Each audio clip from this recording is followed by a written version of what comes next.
Okay, this is a review of the Red Wolf speaker pad LBD 2 2024 for Nissan. It's supposed to be just about every Nissan that I have. I'm putting them in a 2012 Versa.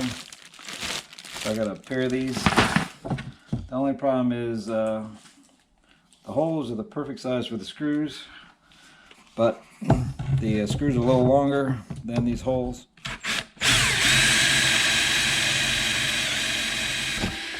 But I found out if I drill out the holes 1/8 of an inch, they fit perfectly. A little wire leaf on the back. So I'll show you what these look like.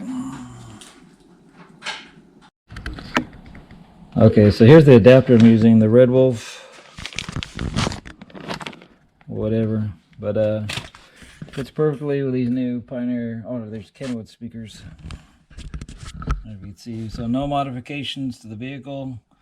The holes bolted right into the factory bolts, and then I used the speaker screws that came with the stereo, plugged right in.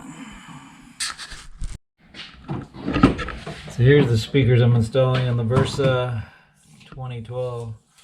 They're 6.5 inch, 100 watt. Bolt right in